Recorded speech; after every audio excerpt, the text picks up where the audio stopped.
Hey everybody! On tonight's Fanatic Forum, my guest Ryan Permison and I will be discussing our favorite obscure movies, and of course, we probably have a bunch of other little fun things to talk about. But we'll do that right after this.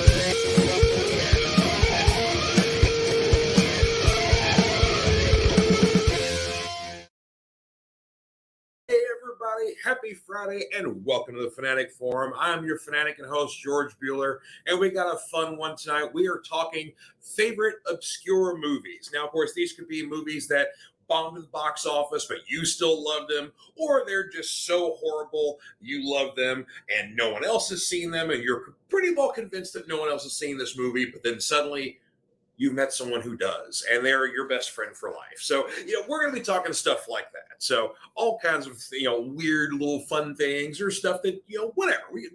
A broad scope of films here. Let me tell you. But first, let me introduce my guest, my new best friend, the host of And I Quote and multiple other podcast shows here, Mr. Ryan Permison. Sir, welcome to the show once again.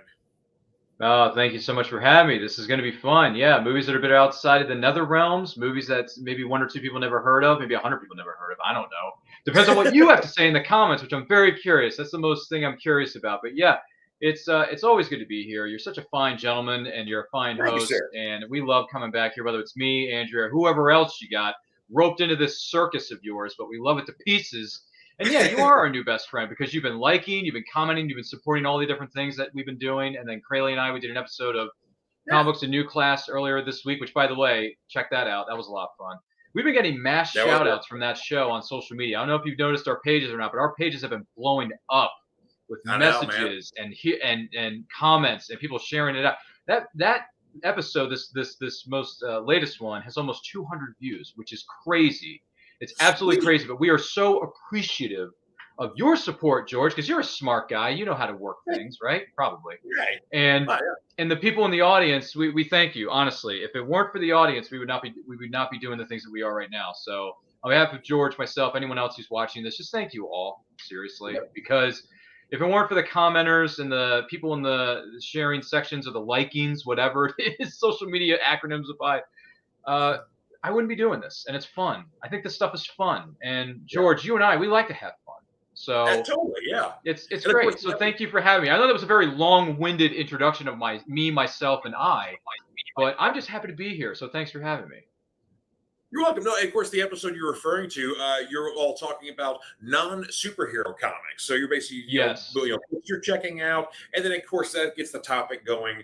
In which, non-superhero comics, especially these days, is quite plentiful. Mm-hmm. Yeah. I mean, which makes me happy.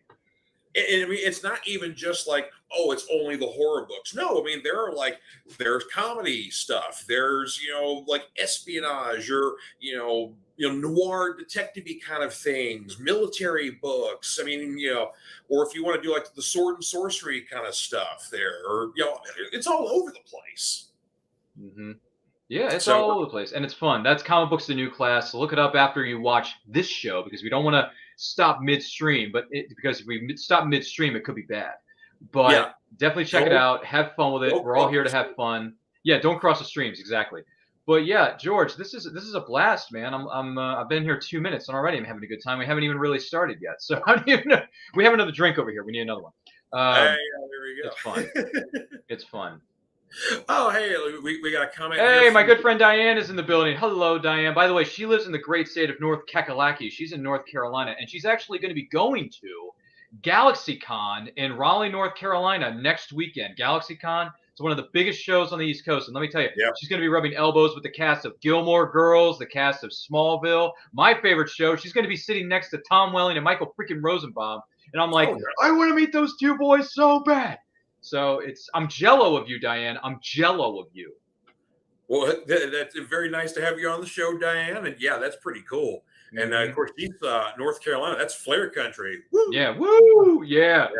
So North Kakalaki. Yeah, nice. Well, of course, before we get in our movie discussion here, it's Comic-Con weekend. It's the most wonderful time of the year. There are plentiful announcements out right now. Two brief ones on as Marvel stuff goes. The X-Men 97, they had a first look. Apparently, the Comic-Con audience did. So we get to look forward to that all of 2023. But it looks like, of course, this is going to be directly after the original X-Men 90 series ended. So it's still taking that. We're seeing a lot of the same, team members. One major change, we have a new team leader. Magneto. Oh, Eric Lensher is calling the shots. Okay. It's a total callback to the late 80s run of the book where he actually was the team leader. And he's also bringing back the outfit where he has no helmet. His head, his head and hair flowing in the breeze when he's doing his stuff there. Yeah. It's kind of like an all purple kind of outfit with like a big, looks like almost like a priestly kind of thing there. Just says big M's on there. But yeah, it's that late 80s Magneto when he actually was when Charles was presumed dead. And so yeah, he's sporting that outfit. I'm intrigued. And they're taking on the Hellfire Club. I'm intrigued. Yeah. I'm down. I mean, I'm going to watch it anyway. I grew up in the 90s anyway, so X-Men, it was one of our bread and butter. So, I'll be here to hear that classic theme song. I'll be there for that.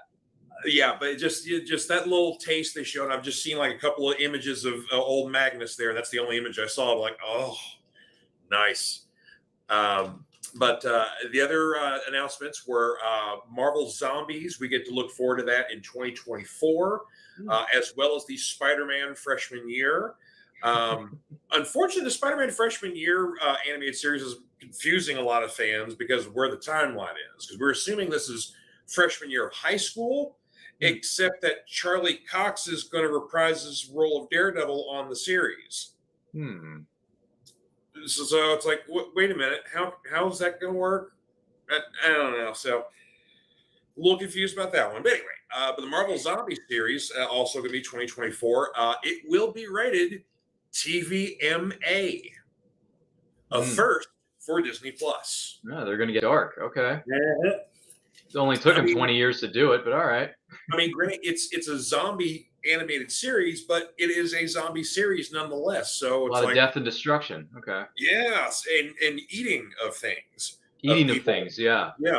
Yeah. Various body parts and folks and whatnot. So so there's got to be some gore in this show, even though it's animated. It's like, okay, all right. I'm very happy about those announcements. So so yeah, lots of intriguing stuff. There, of course, lots of comic book news as well. But one thing that's not comic book related, and we're not going to go into further discussion because that's an entire episode, but gotta talk about the retirement of one Vincent Kennedy McMahon. Big shakeup in the wrestling world. And of course, this is more than likely related to his investigation into some sexual misconduct and paying off of people and various other some charges. There's a lot of stuff going on in the legal world. And so, yeah, but still, that's big, very big. Also, just recently reported, of course, tonight, actually in less than an hour, will be WWE SmackDown, and it's a live show. Brock Lesnar has walked out of SmackDown tonight. And the comment that was overheard, and it has been reported by several news sources, is that if he's gone, I'm gone, was the statement. So that's interesting and puts SummerSlam, which is next week, in jeopardy because Roman Reigns and Brock Lesnar are supposed to be going at the title for this. So, yeah. So we'll see. Interesting times, my friend. Yeah, for sure. we can have a whole episode talking about. I know. We could spend hours talking about the dirty laundry that is WWE. Let me tell you, there's a lot of dirty laundry in that company. Oh, but A lot of it, and not just related to Vince. There's other people involved in this as well, so you know who you are. Yeah, but yeah, that's a whole other. That's a whole other can of worms, ladies and gentlemen. That is a I'm whole other sure can they're of all worms. watching the program right now. Yeah. Yeah. SmackDown's going to be interesting. It's probably Well, going to be very quiet. It's probably going to be very quiet. I have not watched an episode in a while, but I'm TiVoing tonight. Oh, you are? Okay. Yeah. Completely fair. It's completely fair. The curiosity has gotten the better of you. Yeah, I got a good old case of the gotta see it. So, and apparently he's, like in Vince's retirement is also like he's not involved in creative at all. He is not involved in the creative of Tonight Show as well. Right. So, and of course now the recent announcement that the PG era of WWE is gone. So we may see more, violence on the shows. Ruthless aggression, maybe? I don't know. Maybe a little more attitude. I don't know. Attitude. Yeah. We remember those days. I can do that too. I can make a reference. Yeah, we can. Yeah. We may be a few years separated in age, but we have watched, matches or moments that have taken place in certain time frames, and I remember seeing some of them. So it's a giant history book. Let's just put it that way. Yeah, I tell you what, there's going to be some books released one day that's going to be like tell-all some stuff. Oh, there's going to be so many, and there's going to be some documentaries. I'm assuming as well. They're going to be made for Netflix, maybe Amazon Prime, somewhere in a streaming service out in the ether somewhere. Who knows? But yeah, woo. But yeah, let's do that. Okay, we got that off our out of the way and out of the news desk. What else is going on in the world of nerdy stuff? Oh yeah, obscure movies. That's it. Well, before we get to the movies, books. There's books. I got a couple of books I want to share. Yeah, what's wrong with comics? There's nothing wrong with comics. Those are fun. Absolutely.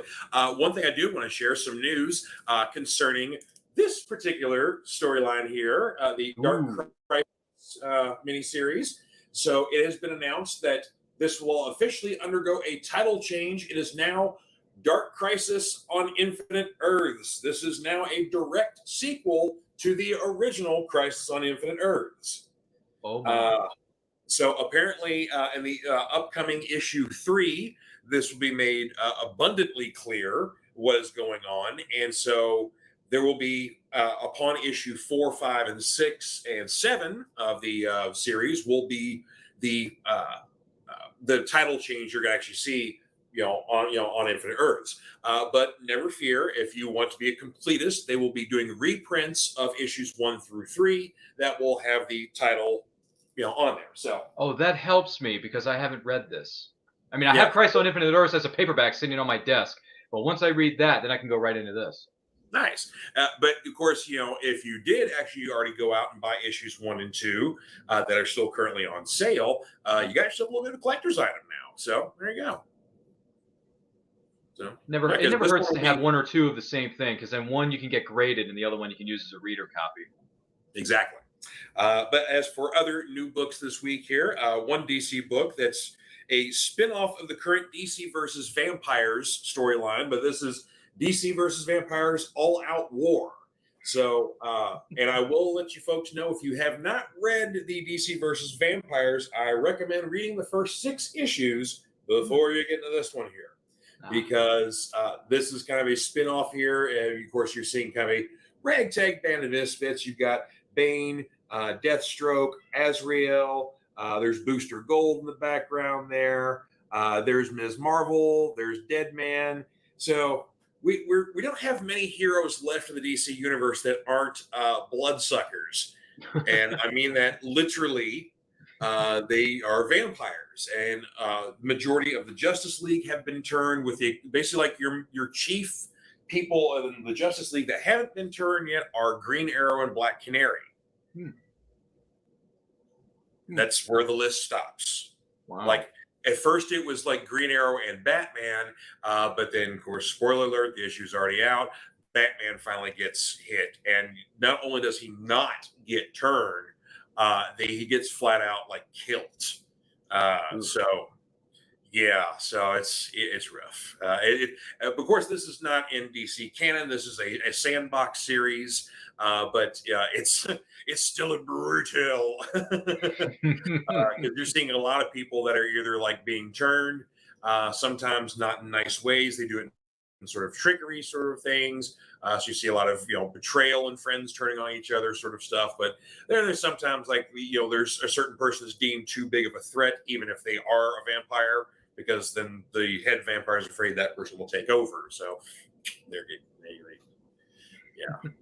So and even like the Flash was like the first one who got outright killed because basically even if he gets bit, there's no way that his metabolism he would burn the virus out. Oh yeah, So, that's good.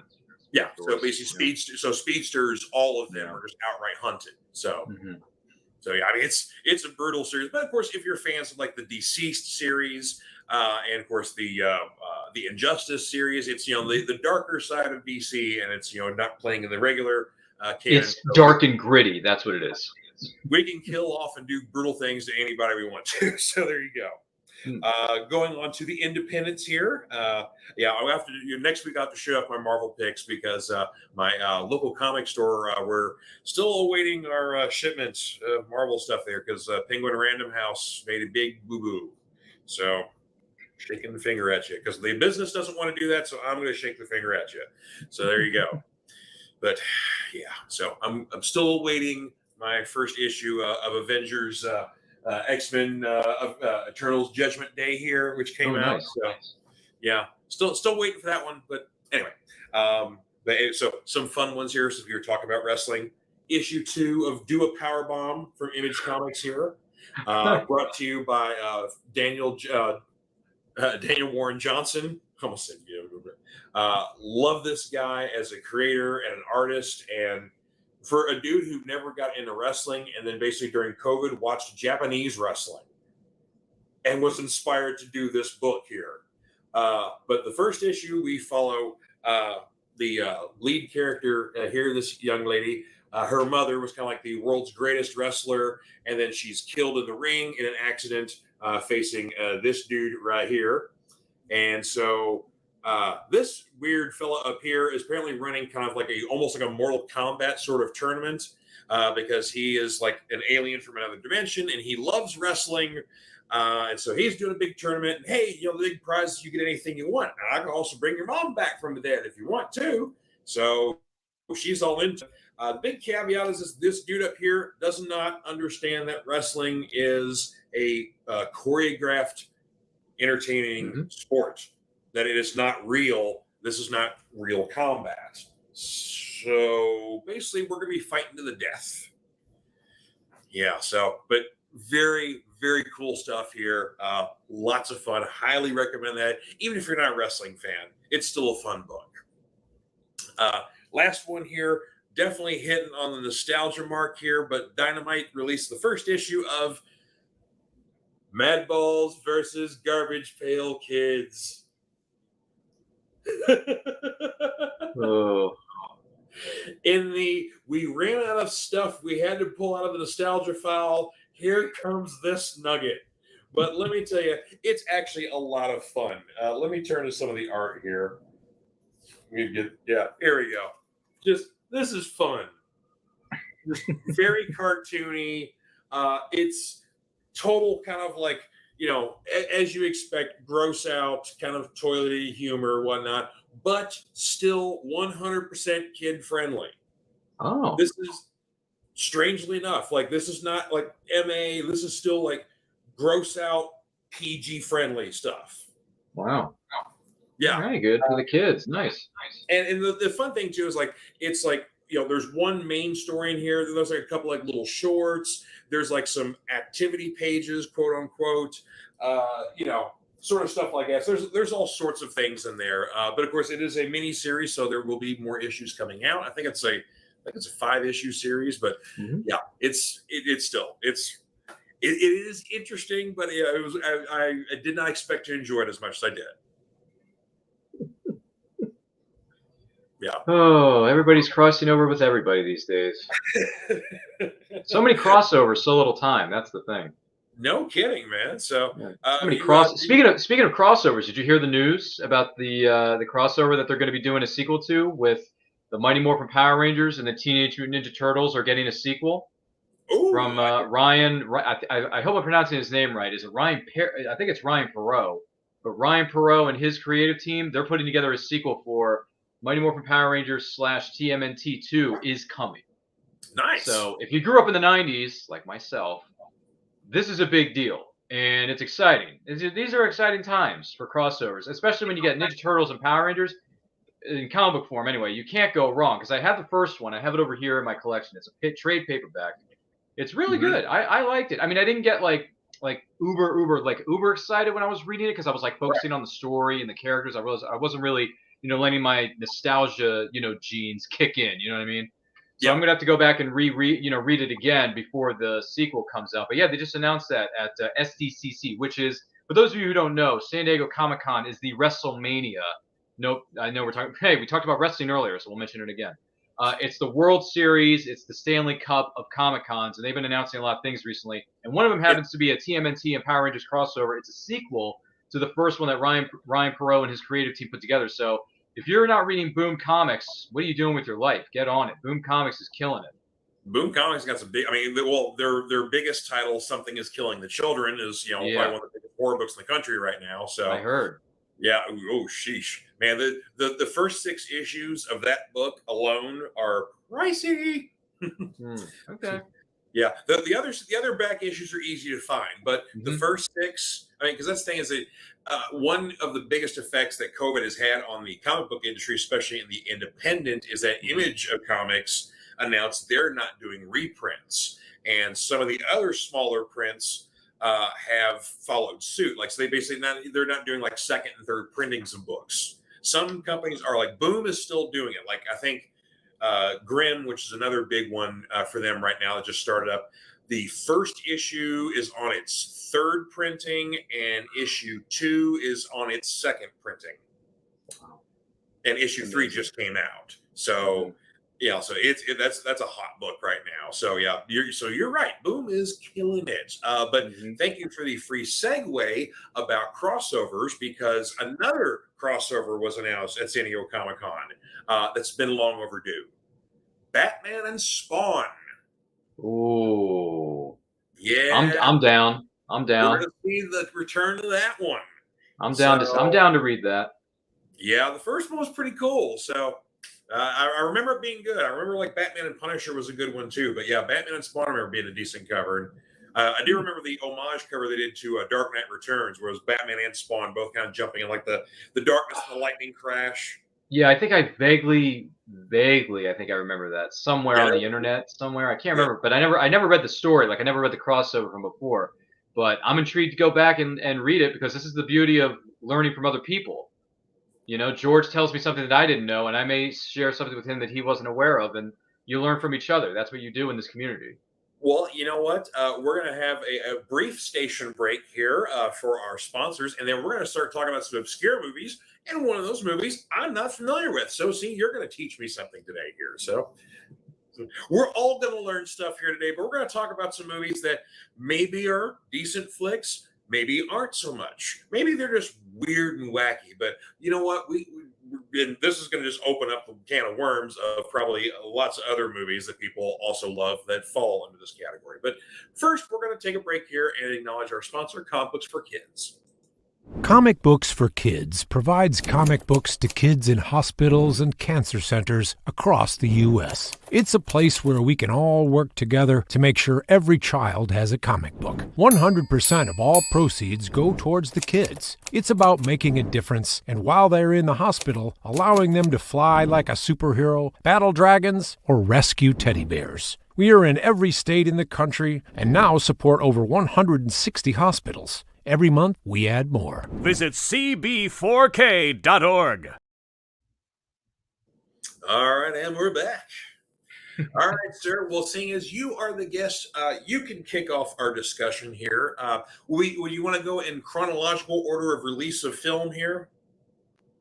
Yeah, let's do that. Yeah, we'll do it in order of release. That's like that. I didn't even think of that, but yes, you're right. Yes, we're going all the way back to the 1980s. This is towards the end of the 1980s to be more specific. This is 1989, Hmm. specifically 1989. I was only 2 years old at the time, which I just revealed my age. Boy, that's scary to reveal on the internet. Yeah, But I'll remember. tell you what.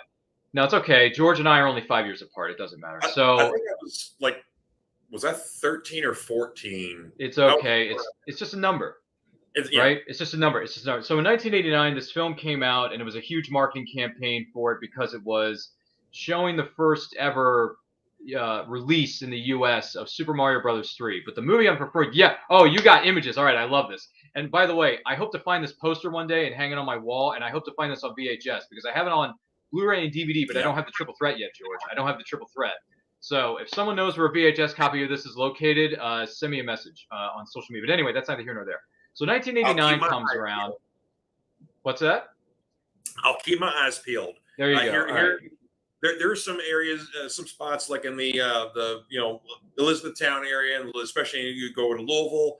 Yeah. There are lots of new and used stores that still Sure. carry VHS stuff. So Hmm. I'll keep my eyes peeled. There you go. See, this is why we're friends. Anyway, the Wizard stars Fred Savage, who is best known for playing the role of Kevin Arnold on The Wonder Years, one of the greatest TV series of all time. Hashtag that's a fact, not an opinion. And I have all six. I think it's five or six. I have all 6 seasons on DVD. So I have, and I've met one of the cast members. I met Olivia Dabo, who played Karen Arnold on the show. Fabulous Ooh. woman, very nice, and yes, still quite beautiful, I might add. But anyway, she's not. Also, she was in Conan the Destroyer.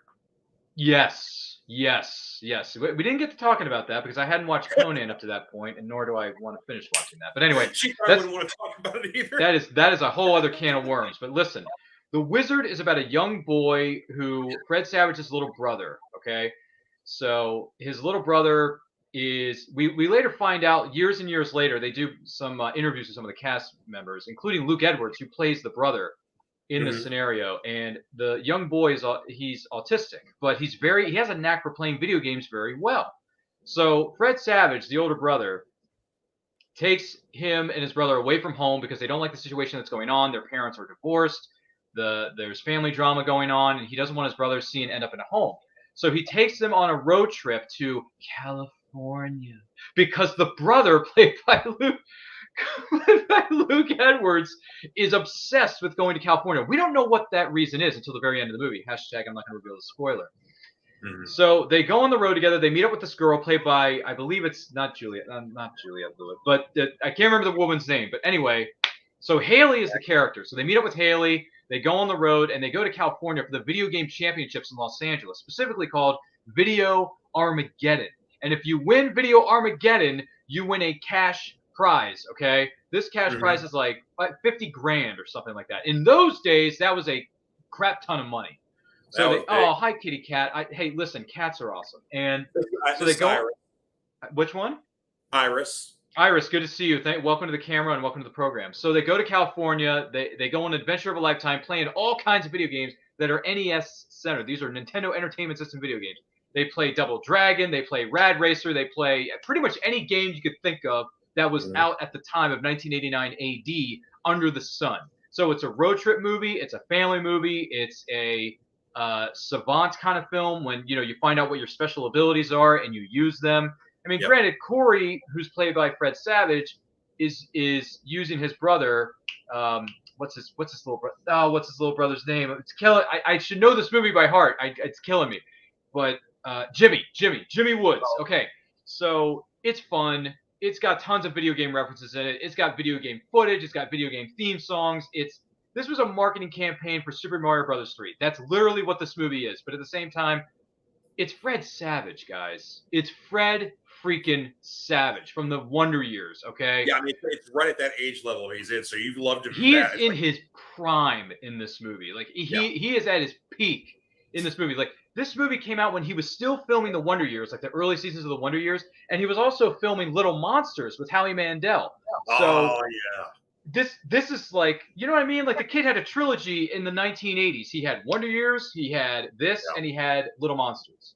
Mhm. So that's a trifecta if I ever heard one. So if you haven't seen this movie, Check it out. It's got a great score. It's got a cool. If it weren't for this movie, I would not know the song "Send Me an Angel." Oh, oh, send me an angel. It's such a good road trip song. So because they play it during a montage. Hashtag that's a spoiler. But it's Yeah, fun. It's crazy. It's wild. And they also have the Power Glove is in there. So yeah. there are so many references in this movie for anyone who's ever played a video game to love. Whether you played NES or SNES or not, doesn't matter. Enjoy the movie. It's about competition. It's about uniting as a family and coming together as a team. And even though we found out later on that the character portrayed by Luke Edwards as Jimmy Woods is autistic, for someone who has autism himself, I do, that's pretty cool to see. And even though they didn't mention in the film, it's nowhere near as mentioned in the film. But have an autistic character who's very good at playing video games, but he finds his calling and he just finds something that he enjoys.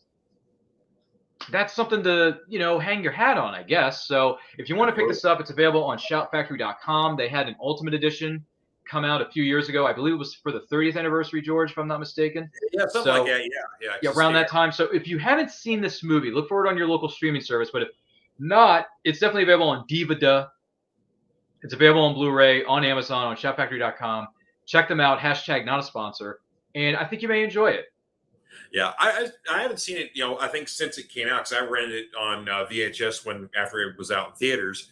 But yeah, I seem to remember enjoying it, but yeah, no kidding, right? But I mean, it's definitely a huge marketing ploy, love letter to Nintendo, but it's actually a good movie too.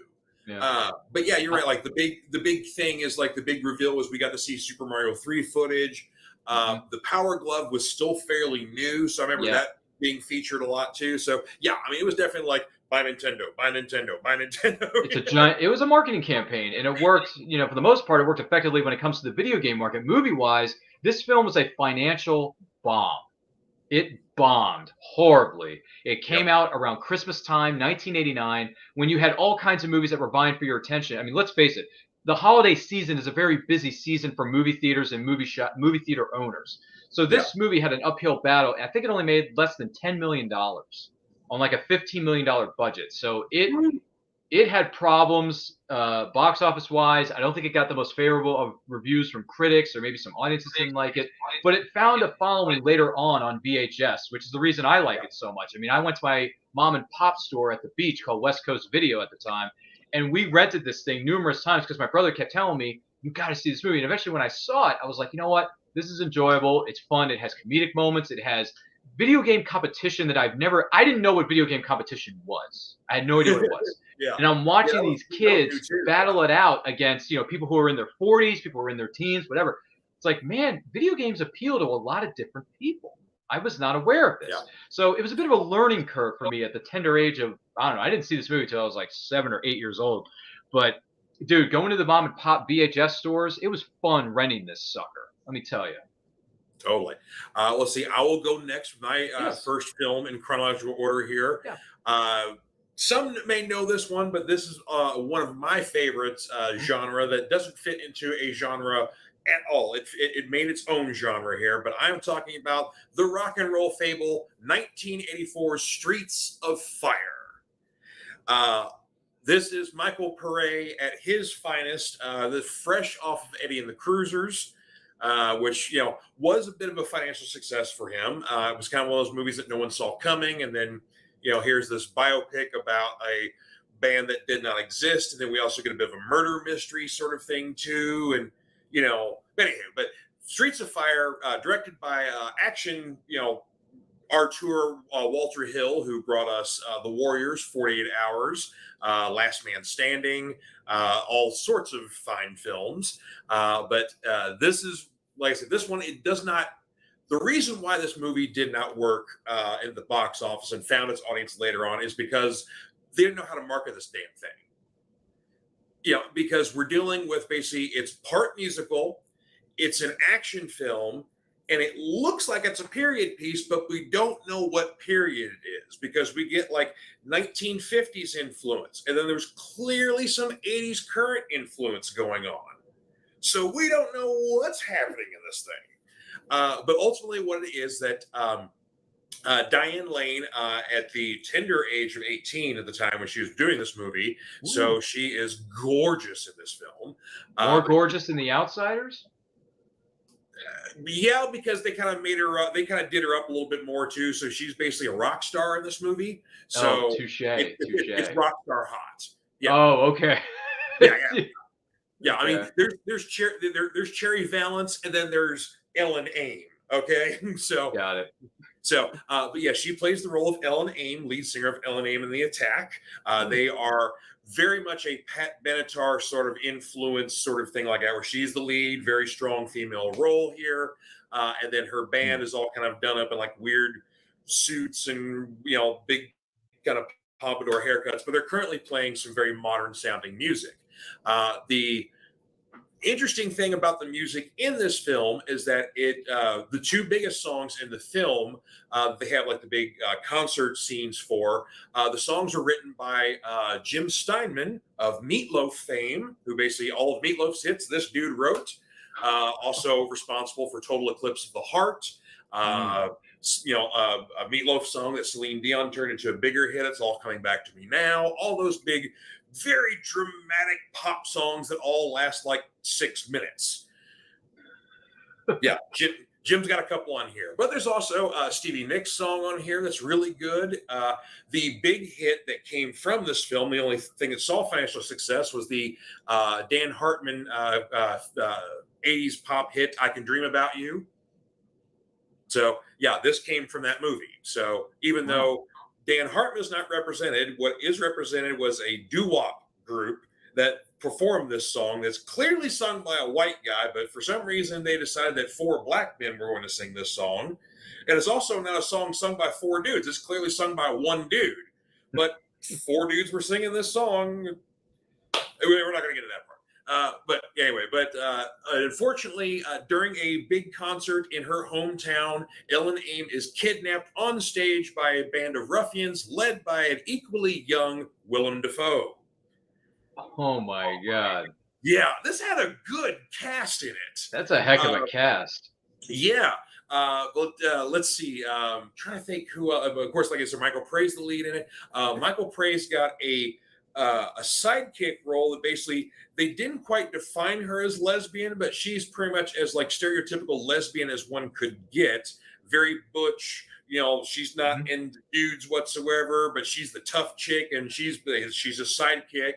Also happens to be like a mechanic as well. So I mean, it's like, oh my God, so you can get typical, but that's his sidekick. Rick Moranis is also in the movie playing Ellen's agent and manager. Oh, Dark Helmet's in this. Okay. But it's a unique role because he's a total jerk in the movie. Like, you want to punch him in the face for the entire 2 hours. Oh, okay. Yeah, I've never seen Rick definitely different from Mr. Tully from the Ghostbusters franchise. Okay. Yeah, I mean, he always plays lovable comedic roles, and this is still a comedic role for him, but he's a total jerk. Okay. he's like the definition of the sleazy manager. Okay, I might have to add this to my list now that you're mentioning this cast, because you're looking at this poster. I'm like, this could be anybody, but because it's a caricature picture, not really more of a cast picture. But at the same time, Diane Lane, who played Ma Kent in Man of Steel, so I mean, she's got. Listen, Diane Lane has had a very incredible career for herself as an actress. So Diane Lane, I may have to add this to my list, girl, because I remember one of your younger roles was in The Outsiders, which was fine. But I don't go back to The Outsiders to rewatch that film. I just can't, But Streets of Fire may be a different story. I don't know. Yeah, this is a fun flick. Yeah. But yeah, Michael Pare is basically he's also from the hometown, Ellen's former boyfriend, but he went off to go fight in the army for what war we don't know, because clearly, like I said, there's like you going down the streets, and down the streets look like it's like maybe like 1950s era Chicago, right? So you get there's like an L train and all kinds of, it's very urban, but very kind of like post World War II. Yeah. But then like there's a nightclub scene where all the kids are hanging out, and there's like music videos playing, and there's clearly neon and everybody, but it's like, and then there's a lot of people dressed in very 80s kind of clothing, but then like you see people in 50s clothing, and like, Michael Prey's dressed in very 50s era clothes. It's a total mashup. It's a universe that exists only in itself, but it's really a treat. I highly recommend checking it out. So action, some comedy, some really good music. It's very 80s kind of feel to it, but it's still it's a visual and audio treat. I'm gonna have to add this to my list. All right. Goodness gracious, the things we learn on these programs. Well, I'll tell you what. Some of these films are gonna have a bit of a theme here, kind of a summer vibe. The Wizard's a bit of a summer vibe because it's a road trip movie. You take your family out, you go to the video game championships in California, and you win X amount of dollars, and it's a free for all. You get to do whatever you want. It's in Universal Studios in LA. Yeah. Who'd have thunk, right? So the next one is another summer flick. This one has developed a cult following as well over the years. This is from 1992, and to give you So here's the deal. We are going to be celebrating the 30th anniversary of this movie on our YouTube channel known as @It's Nerd Culture. So make sure you're following us because we're going to be doing a 30th anniversary watch along celebration for this film. It's called Captain Ron. Okay. So Captain Ron stars some of the biggest names in comedy and action, adventure, whatever. You got Kurt Russell playing a sea captain who just lives life on the, just flying by the seat of his pants, doesn't have a plan, doesn't have a direction. He just goes with the flow, right? Clue. No, not a clue. And you got Martin Short, who in this movie, he plays the straight man. He's not comedic in this one. He's a straight man trying to get his family to go on a family vacation with him because he inherited a boat from his I think it was his uncle, something like that. Yeah, something like that. Yeah. And he gets this dilapidated sea vessel that's like, hundreds of years old. And him and his family reluctantly take this voyage. They want to sell the boat, but in order to sell the boat, they have to sail it over to Miami, Florida. And they live in Chicago. And this boat is first located, I believe, in some other island that's like, let's just say it's very far away from Miami, Florida, okay? Mm-hmm. So they have to sail this thing from one end of the ocean to the other, and they need someone to captain the ship because they don't know what they're doing. They're a suburban family from Chicago with them bears, okay? Mm-hmm. They're from Chicago. So they hire this captain. They don't hire him. He's actually shoved upon them. His name is Captain Ron, played by Kurt Russell, and he just comes in there, and hilarity just ensues. That's the best way I can describe this movie for you, George, and for you who may be watching or listening to this. By the way, make sure you're sharing this video with all 300 of your closest friends. You're going to like the way you look after watching this episode of Fanatic Forum, hosted by George Bueller, I guarantee it. So Captain Ron is a fun in the sun movie with nothing but comedy, beautiful cinematography. You get to see all different kinds of islands and beaches and exotic locations such as the Caribbean. You get to see San Juan and Puerto Rico. You get to see Miami at the very end of the movie. # that's a spoiler. I'm sorry. I know it's been 30 years, but this is just a funny movie that I don't think gets the credit that sometimes it deserves because everyone knows who Kurt Russell is. I think everybody knows who Martin Short is, right? But some of the supporting players in this, you got Mary Kay Place playing the wife, you got Benjamin Salisbury playing Ben, and you got Meadow Sisto playing the daughter, who, by the way, Meadow Sisto is Jeremy Sisto's sister. And Jeremy Sisto was a big name in the 90s and the 2000s because he was the detective on Law & Order for its last 3 seasons before it got rebooted 10 years later in 2021. Or 2022, excuse me. So this has got a good cast. It's got good music. It features music by Bob Marley and the Wailers, which there's nothing wrong with Bob Marley and the Wailers. I don't think at all. Steer it up. You want something you was gonna blow your mind about the Sisto family? Yeah. They have Melody and Jeremy have a younger sister, Bethany. Mm-hmm. I went to high school with her. Wow. Okay, can you give me some autographs from Meadow? Well, I haven't seen Bethany in probably 30 some odd years. Oh, George, you had one job, man. She was cool, but it wasn't like we were tight or anything like that. But yeah, I mean, because we were in theater together, so that's how we. But yeah, I can't remember if it was either after Clueless or after what's the movie? He was the creepy dude and Jeff Goldblum, the Dean Koontz one. Oh, you're right. I can't remember it though. Yeah. That basically. Can't remember. Hideaway. Okay, got it. Yeah. One of those two movies. He had a big role in something. It was one of those movies that came out, and then I think it was Hideaway. We're like, hey, like his last name Sisto. Your last name Sisto. Is that your brother? Yeah, it's my brother. Yeah. So it's like apparently she'd been asked this question before, and so okay. It was It's a fun movie. It's a fun in the sun. It's a perfect summer movie. And yes, we are going to be celebrating the 30th anniversary of this comedic classic. That is going to be held. I believe it's going to be next month. I think it's in August or September. I can't remember the exact date. I do have it in my studio, which I'll be revealing sometime this weekend or next week. Ooh. But stay tuned. Captain Ron is going to be in August or September. The anniversary is the 30th anniversary. I think it's in August, so August 18th, I want to say. So stay tuned. More to come. More excitement. All that jazz. Once I get more information, I have it. I just don't have it on me. But I will share with you on my social medias when it gets closer to the actual event. But Captain Ron is fun. It's a PG-13 comedy, and if you haven't seen it, give it a watch. When the son starts to bond with Captain Ron, and Captain Ron's trying to introduce him to adult stuff that he shouldn't be experiencing, like drinking a beer at the age of 12, and seeing women half naked at his, it's like there's some hilarity that ensues. So. And Diane, you just pointed this out in the chat. She says that the scenery in this movie is gorgeous. Yes. The cinematography in these movies is so good. So check out Captain Ron. It's a funny film. I believe it's on a streaming service. Look it up on your, what do you call these things? Check your local listings, okay? Yeah. And check it out because we are going to be celebrating it in August for its 30th anniversary. And George, I hope to see you there in the comments. Lovely. Yeah. This is a favorite around the Bueller home there because my wife's Bueller. Excellent. Oh, what was it Diane said? She said it's such a silly movie. I laughed as much as watching it as an adult. Good stuff. I love it. Hideaway. There you go. See, Diane is quick. Yes. Thank you, Diane. I appreciate that. Yeah, the date. I can't remember the exact date of the 30th anniversary, Diane. I have it in my studio, but we're not in my studio. We're in George's studio. So once I get the information, I will pass it on to you.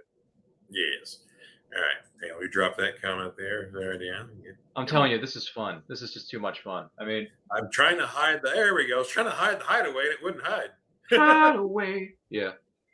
All right. So my next movie definitely would fall into the obscure category because I have not met many folks who have seen this film, but I certainly enjoyed it when it first came out. Hang on, I have thirst here.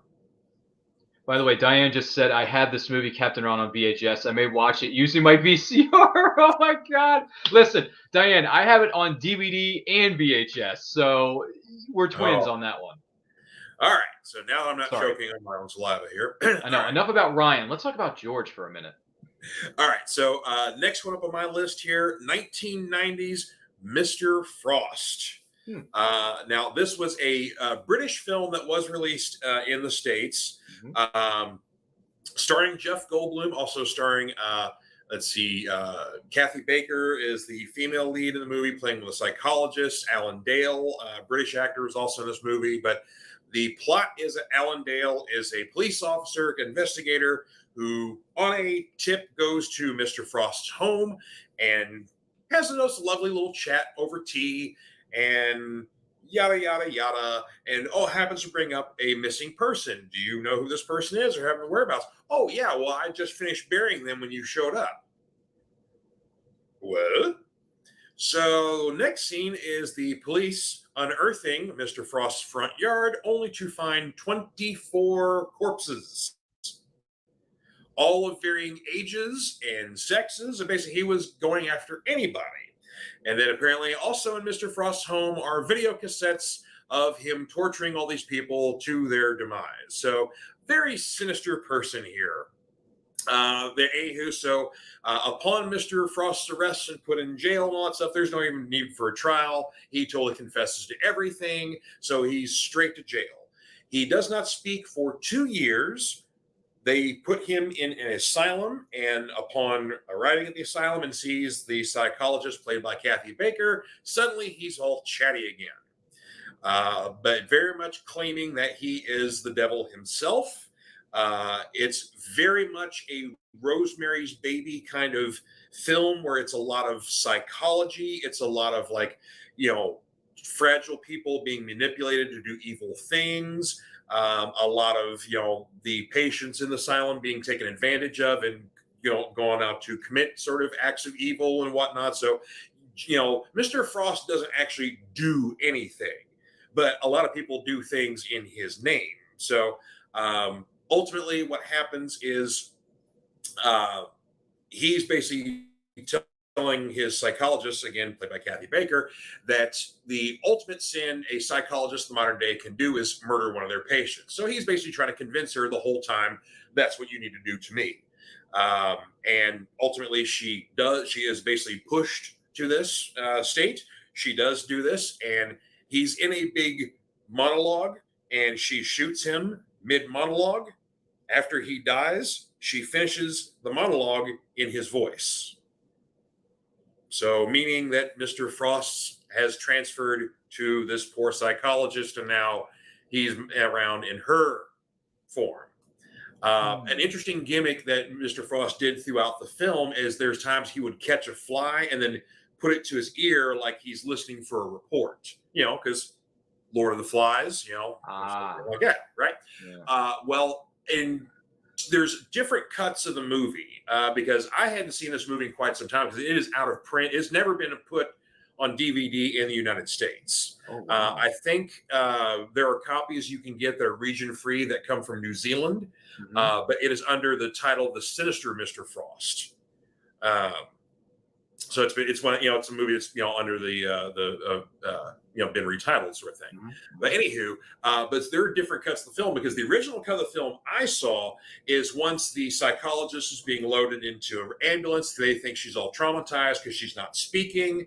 She's not speaking for a specific reason. The police detective kind of shares a knowing look with her, like, okay, I was into you when you were a normal, nice lady, but now that Mr. Evil has gotten into you, I'm on to you, and now I'm going to be hunting you now. That's sort of, like that sort of thing like that. So very British kind of feels, very non-confrontational sort of thing like that. But there's definitely a chess game sort of going on. But in the cut I saw, it is very obvious that Mr. Frost has inhabited her because while she's sitting in the ambulance, she catches a fly and puts it to her ear. And so that's like, oh, there you know. But in the cut that is currently on YouTube that features Spanish subtitles, that scene is not in there. Basically, it ends with her going inside the ambulance, and she and the detective share a knowing look, and he shuts the door of the ambulance, and then roll credits. So that extra little bit was cut out for whatever reason in different cuts. So I'm curious if there's a different cut of the film. But it's a very cerebral, very kind of deliberately paced kind of movie, but a very interesting, sinister performance from Jeff Goldblum early in his career. Like this was hot off of The Fly, which came out like in the '86, but still he was riding that wave still. I'll say I still haven't seen The Fly, which I do want to see. I still want to see. I know it's a horror film, and horror is not really my thing. But I still want to see it because the story sounds a bit intriguing, and also you got Gina freaking Davis in it. So there's nothing wrong with Dottie Hinson, the Queen of Diamonds from the Rockford Peaches, which that movie just turned 30, which we celebrated not too long ago. # always promote your stuff. That one. On It's Nerd Culture, by the way, if you want to go back and watch A League of Their Own 30th anniversary celebration watch along. That was fun, by the way. But yeah, Mr. Frost, you just after describing this movie to me and the person watching this, you just convinced me not to see this movie because that sounds so bad, not bad, but like very creepy. It's very freakish, and it's going to be something that's going to keep everyone up tonight. So in that case, as much as I like Jeff Goldblum as an actor, because he's very good at what he does, respectively, I'm not watching this movie. I mean, that is just he so bad and creepy. It's like, I don't even want to touch this thing. Yeah, he does not play villainous roles often. So this, because even like The Fly, he's turning into a monster, but Seth Brundle isn't a bad guy. He's just overtly ambitious and basically runs into a bad situation that he keeps making worse. It's just weird. And then he basically kind of turns into a puddle of goo later. But anywho, but normally Goldblum does not play outwardly villainous, sinister role. So this is a rare role for him early in his career. Even though he's been around for quite some time. His first role was in Death Wish 2. So, oh wow, yeah, he played a random street thug. So he says a cocky line. Charles Bronson kicks his ass in front of a whole bunch of people. But I did not know that. Yeah, he's like a baby in that movie. Wow. Yeah, he's learn on these shows. Let me tell you. I'm a wealth of useless knowledge, sir. It's something, isn't it? Really is. By the way, hi, Andrew. Good to see you there in the chat. He's shouting at the rooftops, Ryan! Yeah, I'm here. Yes. Ryan does exist, and I'm sitting here in the studio. But anyway, Good to see you, Andrew. Hope things are well for you and things are going well, whatever it is that you're up to. Because Lord knows everyone here's got projects up at Kazoo. So, Okay. I mean, look at me. I'm co-hosting and co-producing like half a dozen podcasts, with other, which by the way, I'm co-hosting and co-producing. I'm not like the lead person in charge. I'm just collaborating with other people because it's fun, including this guy. I mean, George and I, we've been on how many shows together now? Like 3? This is our third show now. Yeah. Yeah, we did the back of the cereal box, and then I was a guest on your show one time. It was just me and you. Then we did it again when it was me, you, and Andrea. So this is like the 4th show we've done together. It's crazy. Yeah, this is the 3rd time you've been on the Fanatic Forum. Yeah. So Whew, I know. nice. You must have put something in the water or something to make me keep coming back. I don't know. Plus, some of those books that you went over earlier tonight on the show, I might have to go because I'm going to my LCS tomorrow. Nice. So I may have to pick up something. I don't know. Yeah, I mean, it's hard for me to not come home with books every day from work when I'm. Because you work for them. I mean, I did have to buy a new long box because. Oh, did you? My dearest Carol Ann, our little void baby, she enjoys clawing up the boxes. So I've taken precautions to protect further what's inside. So she can claw the $9 cardboard all she wants, as long as what's inside remains untouched. And so I take care of that. But, it's like I got cats. They have claws. I'm not going to be clawing. I'm not getting rid of the comics. So you know what? We're just going to have to learn to live with each other. You have to compromise here. Well, that's just dandy, I'm telling you. And it's fun that we're learning these things on the show. Like, I didn't even know Goldblum's first gig was in Death Wish 2. Heck, I haven't even seen Death Wish 1. So it's worth a look. I've missed out on a lot of things. And granted, I'm much younger than George. Not that age is counting here for something, but whatever. I just got more time on you of seeing stuff. So you just got some catch up because you've lived half the life I have. So there you go. I know, right? Well, let's try to brighten things up with our next pitch. No, we're not going to get any brighter. This is going to get dark. So the third movie in my deck of cards is something this is a Western film. Okay, this is a Western, and this is called Forsaken, directed by John Cassar, who worked on the hit series 24. Hence the reason that Kiefer Sutherland and his Faja, veteran actor Donald Sutherland, co-star in this movie together, because father and son have been wanting to team up and work on a project together for a very long time, and it just never really materialized until this project came out in the year 2016. So, which is crazy because Donald and Kiefer are such great actors. You would think that they'd be working together a lot because they're father and son. No kidding, their family, acting, and theater are in their bloodline.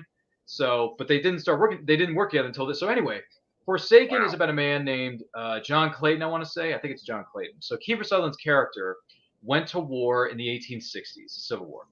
And that took its toll on him. So then he went off and just did his own thing. He was a gunslinger. He was a gunslinger. He was a man for hire. So he did a lot of bad things that he's not proud of. And he comes home, right? He comes home to this small town to patch things up with his dad, played by Donald Sutherland, by the way. And it's a process, right? He comes home. He's trying to mend some broken fences, but it's not an easy thing to do. And he's also he has put his gunfighter days behind him. He wants to start over, start fresh, right, George? Well, starting fresh in the Wild West is very hard to do. So when he comes home and he's looking after the farm and trying to take care of things with his dad and whatever, he gets roped into the small town is being a lot of people's land is being bought up by this greedy guy who's trying to buy up all this land so the railroad can come through. And you know how people are, right? They don't want to sell their land because it's their land. They want to keep it and they don't want to sell. So the bad guy, who's played by Ronnie Cox, who's Brian Cox, excuse me. Brian Cox, brilliant actor. He played Stryker in X-Men 2, X-Men United, among many other things. I know he's done a million things in his career, but I didn't know who this guy was until I saw X2, okay? OG Hannibal Lecter. Oh, yeah, that too. Yeah, so he has a lot of experience, okay? So Brian Cox sends this gunslinger who's played by Michael Wincott, another brilliant actor. Yep. Brilliant actor. I first met him professionally on the movie The Three Musketeers from Walt Disney Pictures in 1993. He played, not Cardinal Richelieu, that was Tim Curry, but he played Rochefort, the guy who was hunting down the Musketeers, right? The Man in Black. I always like that version. Yeah, dude, the Disney version is so good, baby. And by the way, that movie turns 30 next year, which we will do an anniversary watch along for. I know, George, we're getting way too old for this, man. Dude, but anyway, Forsaken. I saw it in theaters I think it was like a Thanksgiving release when it came out. So around there, yeah. I think it was in the holiday season. So yeah. Well, we're going to be doing an anniversary watch along next year. So George, don't get me wrong. We'll let you know. We'll send you a memo, as I Nice. always do in the chat. But anyway, Yeah, so that's on the D+. So it is on Disney Plus. Hashtag not sponsored. Anyway, so Forsaken is a dark, gritty western about a man who's trying to find himself some redemption. But it's not an easy thing to do when your dad is getting beat up, nearly killed, and Right. this greedy, businessman is trying to buy up all this land so the railroad could come through, and he has to reluctantly put his gun straps back on. It's literally like Unforgiven. It's literally like Unforgiven. Right. So, but this is a 2016 film. It's an independent film. John Cassar directed it, who did a great job on 24 for most of the seasons. Some seasons are better than others of 24, to be perfectly honest. But Kiefer Sutherland is a boss. Donald Sutherland is an incredible actor for many, many decades. I mean, look, this is the guy who played President Snow in the Hunger Games. And he was so good in that role, George, that there were so many times during that series that I wanted to jump through that screen and punch that guy in the face so much. I hated President Snow. I hated that guy. But that's the brilliance of an actor. That's the brilliance of an actor. So if you haven't seen Forsaken, it is a gritty Western. It's a bit of a redemption/revenge story. And I like revenge stories. I really, really do. So the cinematography is great. The supporting cast is played by Michael Wincott. Demi Moore, for Pete's sake, is in this movie. Demi Moore. And I've never seen Demi Moore in a Western. I've never seen her in a Western, ever. And she plays the ex-wife of Kiefer Sutherland's character brilliantly. She doesn't have much screen time, but when she's on screen, George, she makes it count. It is an impact role. So check out Demi Moore, check out Kiefer, check out Donald. I mean, these are veteran actors and actresses. You would think that when they get older, they're like, I don't want to do much anymore. I just want to retire into Boca Vista and live a good life, right? No. These actors are hard at work. And they're putting in the work. So check out Forsaken. It's on streaming services somewhere. It's called Forsaken with Kiefer and Donald Sutherland. I think you're gonna like this Western, I guarantee it. And George, I don't know if you like Westerns or not, but if you're looking for a good Western, check out Forsaken. I do. And the funny thing is that with kind of like a little bit of the plot you described with Kiefer Sutherland's character, it almost kind of seems like, this could be like a spiritual sequel to the original Young Guns. Because his character, of course, was he tried to go the peaceful way, but he had to be a gun blazing guy.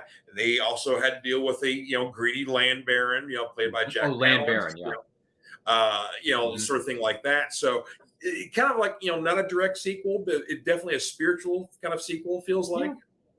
So it's good. Yeah, and I tell you what, if you want a great Donald Pleasance movie in his early days, one of my all-time favorites of his will always be the 1978 Invasion of the Body Snatchers remake, the first remake. Oh my god! You want to talk an ending of a movie? Yeah. Let's see here. Manos fan definitely want to share one of his favorite obscure movies. Definitely one that's near and dear to my heart. 1984's Repo Man, directed by Artur Alex Cox. Punk rock will never die because you got guys like Alex Cox there. But you can't get more punk than this movie right here. I mean, also a baby Emilio Estevez. Wow. Harry Dean Stanton, rest in peace, in his glory, as just like, we're talking about a mysterious car that has a device in there that basically seems to like melt people, or whatever else, being, driven around by some freaky weird dude. Harry Dean Stanton is a repo man that's looking for the car and recruits Emilio Estevez to help him out. And it's a weird cast of characters. There's some shady stuff going on, but man, I tell you what, you want to talk about a gem there? Repo Man, folks. I agree with you, Manos fan. So, all right. Well, for my final selection here, you can't get any weirder and obscure than this 2010 gem here, Arthur Quentin Duplessis' Rubber. The tale of a ordinary tire that suddenly becomes sentient, awakes, is able to roll around on its own volition without the assistance of a motor vehicle, and somehow has the ability to basically blow things up with its mind. Sort of like we're talking like scanners of like, using mental powers, and suddenly things go poof. Now that's just the sort of basic plot of the film. The tire does become infatuated with a young woman and follows her around, and maybe has romantic designs on her, even though she is human and it is it's a tire. That does not work. It is an old tire. And there's the beauty of this film is that it breaks the fourth wall. It does. Sort of tells you what's going on in a philosophical sort of way. There is a host, so to speak, more of like a tour guide, who's talking to an audience that is a physical audience that is there, as if like, they're watching the movie as, from their perspective, but they're physically present at the events as they happen.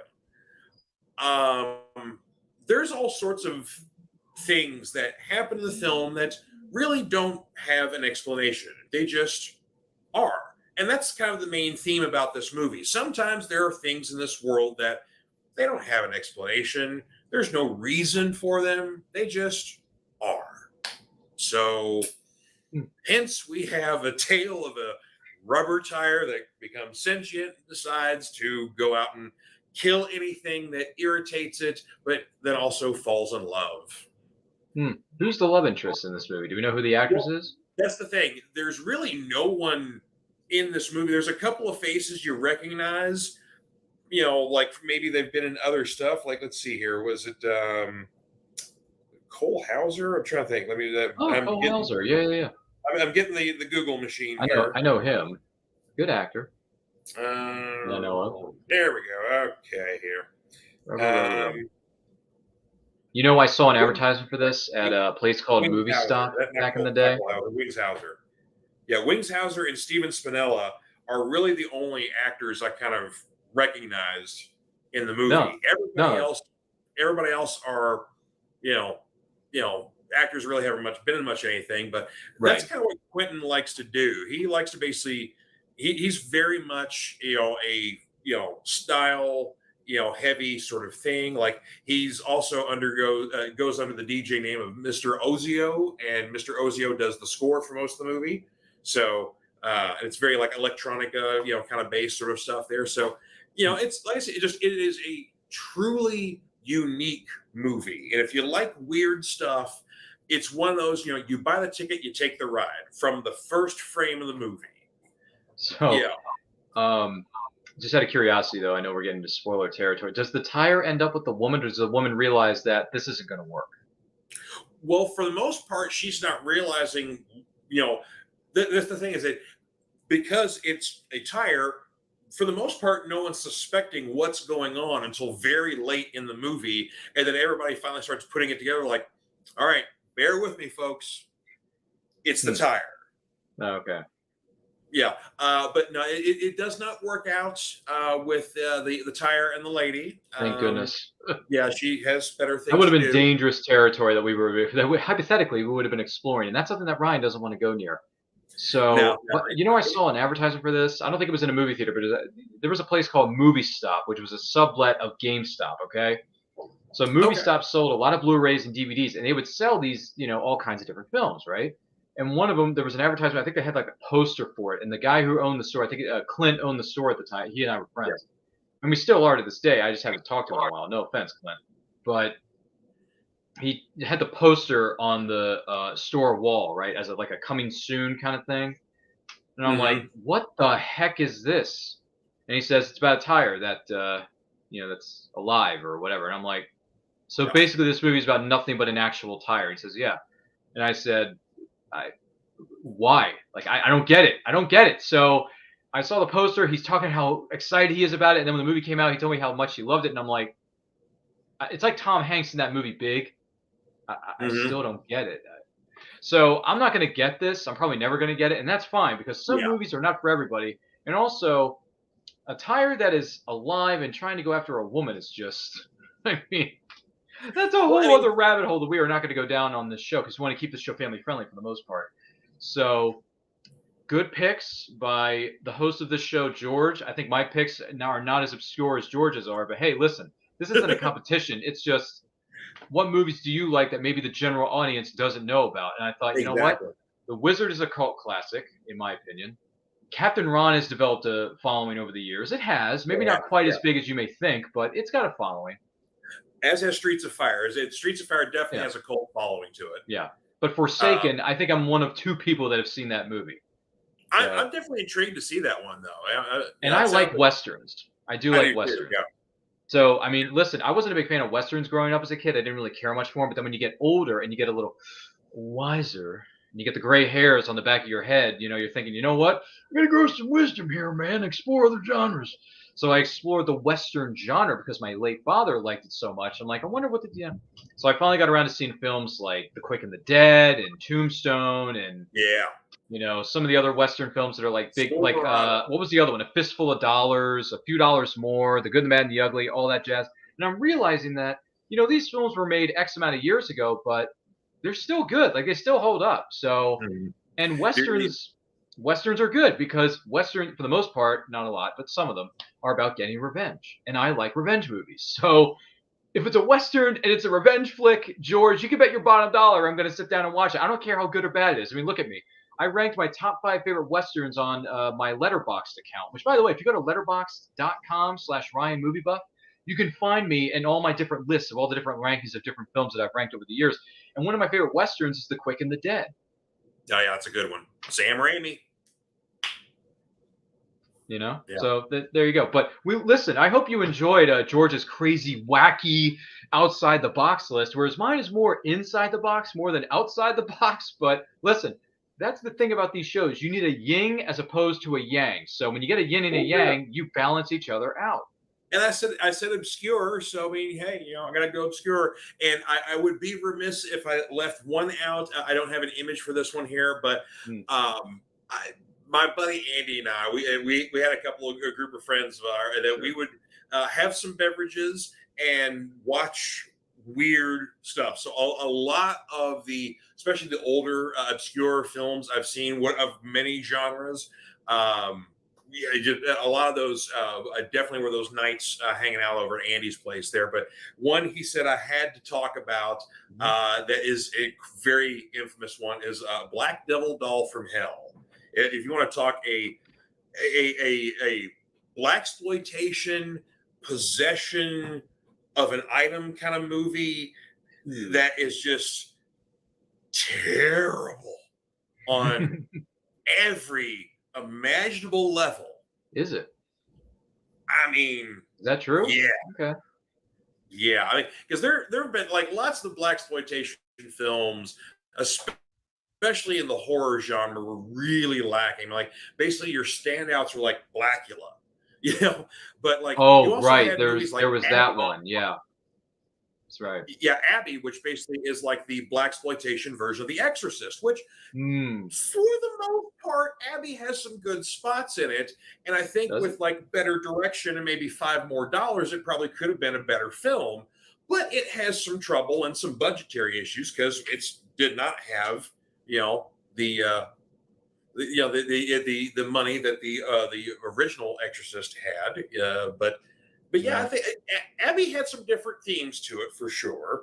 But I had to bring up that one. We watched all kinds of weird stuff. Of course, you know, Dave Mattingly, who's a frequent watcher of the show. Last week we were briefly talking about the return of Captain Invincible, which has finally seen a Blu-ray release. The first ever superhero musical. About basically a busted old superhero from the old days who was kind of like Captain America. He was put on ice, and we decided to thaw him out in the modern day. But he's played by Alan Arkin, so not the first name you think of with superhero, even though he was still in his younger years. The villain is played by Christopher Lee, and yes, Christopher Lee does have a couple of songs in the movie well before he started doing metal records about Charlemagne. So he's doing music, he's doing song and dance numbers about taking over the world and all that kind of stuff. But this one falls under the wacky Aussie exploitation period of like the 70s through like the early 90s, where like basically Australian directors and producers were funding low budget films, and this was made in Australia. And man, it's a wacky one too. Which I haven't seen either of these. I haven't seen the one you just mentioned. But which is the best worst film of these two picks? And I'm thinking specifically of I think it's called Attack of the Killer Clowns or Killer Clowns from Outer Space or whatever it was. And then the other one is Attack of the Killer Tomatoes. Okay. Attack of the Killer Tomatoes is one of my all-time favorite movies. Okay. It is by no means a good movie. But the great thing about it is there's a difference between bad movies that are made poorly on purpose. You know you're making a bad movie, you're trying to make bad movie jokes, and you're just coming you're coming at it too hard. Whereas there are movies which we don't have a lot of money for, but we got heart and we got an idea and we got some drive to do something, and we have every intention of making a good movie. What comes out is not great, but is entertaining? Yes. Do I still laugh at it? Yes. Are there lots of stupid, dumb sight gag jokes in there? Yes. Are there lots of bad songs in the movie? Yes. The theme song being one of them. Another very important song that plays a very important role called Puberty Love, which is supposedly a teen romance sort of song, but the singer singing it sings it in a voice kind of like this. When he's talking about going through puberty. Fun fact: that song was sung by a very young Mike McCready decades before he became Pearl Jam's guitarist. Wow. Yeah. Fun fact Friday. Killer Clowns from Outer Space is also an entertaining movie. I have an appreciation for it, but Attack of the Killer Tomatoes is one of my all-time favorites. So, yeah. I just thought I'd ask. You brought up some silly, crazy movies, so I just thought I'd bring that to the table. I would definitely recommend that one because, of course, that's a movie I grew up on. It came out in the 70s. I was born in 76, so it had only been out for a few years by the time I got around to seeing it. And of course, it has had multiple sequels. It had a cartoon series, so it's had quite a life for a movie that should have never had been made by any good reason. But there's a group of dudes who just said, you know what, we're going to make this thing anyway. It's a spoof on the giant monster movies and attack, because basically in the 70s. Throughout like the late 60s through most of the 70s, you had like killer rabbits, killer bugs, killer bats, killer worms, killer spiders. They were throwing everything at you, and none of these movies were good. Just ask the people who made the multiple sequels to Leprechaun or Troll. They're eating her, and then they're going to eat me. Oh my God! It's a whole other story. And once again, that is a story for another show. I tell you what, Troll 2 also has a very warm place in my heart, but it's because of how terrible that movie is. But yeah, there's a behind the scenes documentary called Best Worst Movie that basically was directed by the little boy, the main kid. Like he grows up, and so he did it. He's now probably in his 30s now. So yeah, he grew up and directed a documentary about the making of that movie and the life it has had since its release. He catches up with a lot of the stars of the film. Some of them are still doing well. Others are not. And then he also managed to catch up with the director, who is a very deluded man.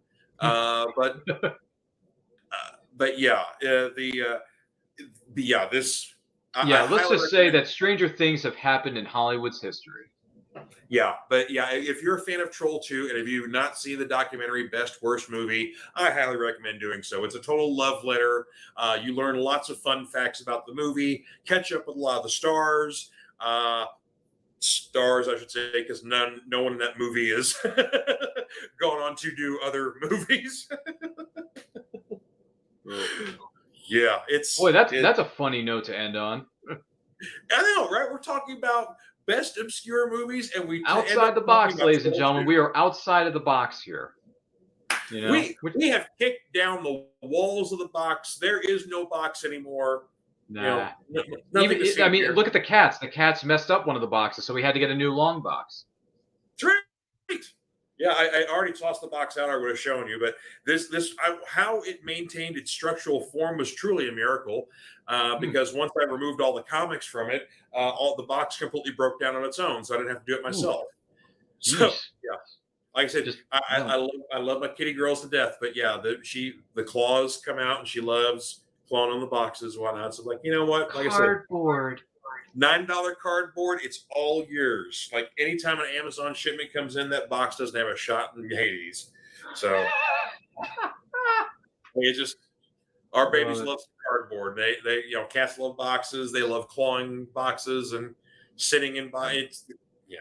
Cats are everywhere, man. We were at a used bookstore up in Pennsylvania 2 weeks ago. I met up with some friends of mine I hadn't seen in 3 years, and they have cats there. And there are some cats. Some of the cats that are there at that particular bookstore are available for adoption.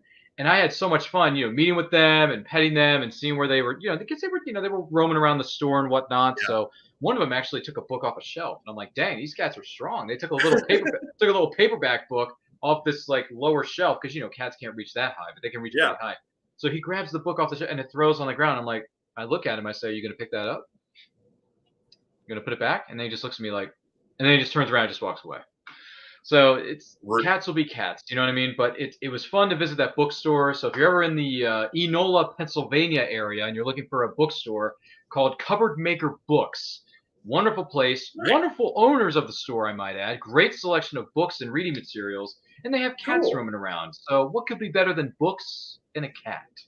So there you go. Yeah, over in Louisville, they've got the Perfect Day Cat Cafe. Perfect. And so they have alcoholic beverages, non-alcoholic beverages, a few snacks, stuff like that. But mostly it's like you get to hang out with the kitties, and there's like a big room you go into, and there's just filled with cats, and you just go there, and all the cats there are available for adoption. I was just reading, trying to think if it was in Ohio or something like that, but there is another kind of a cafe place that does pet adoptions, but they're an arcade cafe. Ooh. So like it's pinball and coin op and Tron.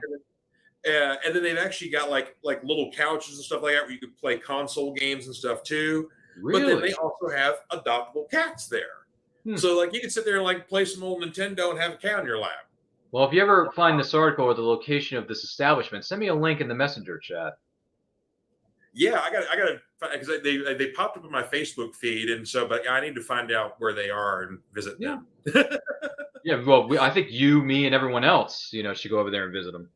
Yeah, I mean, I have enough cats in the house. I won't be bringing one home, but hey, my girls like to watch me play video games from time to time. So road trip. There you go. I know. Well, I guess we are just going to wrap this up here, sir. So once again, I appreciate you coming on the forum here. This is a lot of fun as always. Oh, absolutely. Yeah, it's always good to be here. And I encourage you all to go check out Ryan's other shows here within our Cereal Box Network. We've got, and I quote, Comic Books, the New Class, Back Issue Breakfast Club. So, love that. And I'm wearing a Captain Ron shirt because we talked about Captain Ron from 1992 earlier. So if you want this good-looking shirt, this is not sponsored, by the way, but look up thechivalry.com. They sell some geekery shirts, and I found this through a friend of mine who has another podcast where they talk about movies, Late to the Party. And he was wearing this shirt in one of his pictures. I was like, where'd you get that shirt? He's like, this is where I got it. I'm like, I got to get my shirt because Captain Ron's one of my favorite movies. Nice. So there you go. I'm sporting my minimalist Flash T-shirt here. Boy, that is minimalist if I've ever seen one. Good God. I can't even tell what's on that. That dude is, you see the speed lines, see the logo. Yeah, so. lightning. He is the Scarlet Speedster for a reason, ladies and gentlemen. By the way, George, if you want something about The Flash, check out The 100 Greatest Moments of The Flash by Robert Greenberger. Check that out. You're a Flash fan, right? The Flash, I should say. Not Flash, because that's a whole other discussion. But The Flash from DC. Look up 100 Greatest Moments of The Flash by Robert Greenberger. You're going to like the way you look after after reading that book. I keep thinking watch. After reading that book, I guarantee it. But in the meantime, You can find me on Twitter and Instagram at RyanAirPM5. Check me out on all my shows, as George pointed out a moment ago. It's fun. It's wild. It's crazy. I got a show tomorrow, Saturday at 12 p.m. Eastern Time, interviewing crime fiction writer John Stamp. So check that out. That's going to be a lot of fun. George, you may like that. I don't know. That's up to you. But check us out. I think you're going to like the way you look after watching our videos. I guarantee it. Anything else that I missed here, George? No, I think we've got it all here. So we packed quite a bunch of stuff in here. So, of course, there's tons of more Comic-Con news that's going to be coming out this weekend. Tomorrow is Marvel Studios' big day in Hall H. So I'm looking forward to seeing what we're going to be. We may not get everything just yet because D23 is still coming up in the fall, and Disney likes to save a lot of stuff for that event as well. So, but nonetheless, there is a lot of stuff expected. I know Dwayne Johnson's got a big spectacle plan for Black Adam, baby. There's huge rumors that Henry Cavill will be showing up, and he will be discussing the Man of Steel. Dude, if that rumors are rumors, but if this is true and my boy Henry comes back to the fold finally and gets his own trilogy of Superman-centric films, I'm all for it. I'm all for it. That's what we've wanted since 2013, baby. We've waited 10 years for a Man of Steel 2, 3, 4, 5, and 6. Let's get it, George. Let's get it. Let's give Henry what he so rightfully has deserved since day one when he walked into that Warner Brothers studio. Let me tell you. Yeah, I mean, there's been a big regime change at DC and Warner Brothers. A lot of management has been changed. And this new dude in charge basically said, look, I want to have more of a showcase of some of our other DC heroes that have been, underserved, and Superman was at the top of that list. So Henry Cavill. Do it. We'll see. Do it. We will see. Yeah, so only time will tell, and seeing as it's Friday and tomorrow's Saturday, we may not have to wait that long. But so we'll definitely probably talk a lot about what happened at Comic-Con next week. And of course, we'll have new books to share with you guys here. Books. So books are great. It's a great time to be a nerd, ladies and gentlemen. It's a great time to be. It's always been a good time to be a nerd, but it is. Amen. So much is coming, George. You got to fasten your seatbelts, pal. Dude, whatever your news site of choice is for your nerd news, keep hitting that refresh, folks, because it's coming left and right today. I made the mistake of working. My God, why would I missed a few things, literally before the show. I'm like, oh, cool, Marvel Zombies. Oh, cool, X-Men 97. What? Vince McMahon retires? What the heck? It's been a lot. So, and I'm sure in the hour and a half that we've almost been on the air here, there's probably been a few more tidbits that have dropped. So SmackDown's been on for almost a half hour now. So God knows what's happened. So there are things, Ryan, we must get to them. So sir, pleasure as always. Thank you for being on here, and we will see you next time on the Fanatic Forum. You folks have a good one. Bye-bye.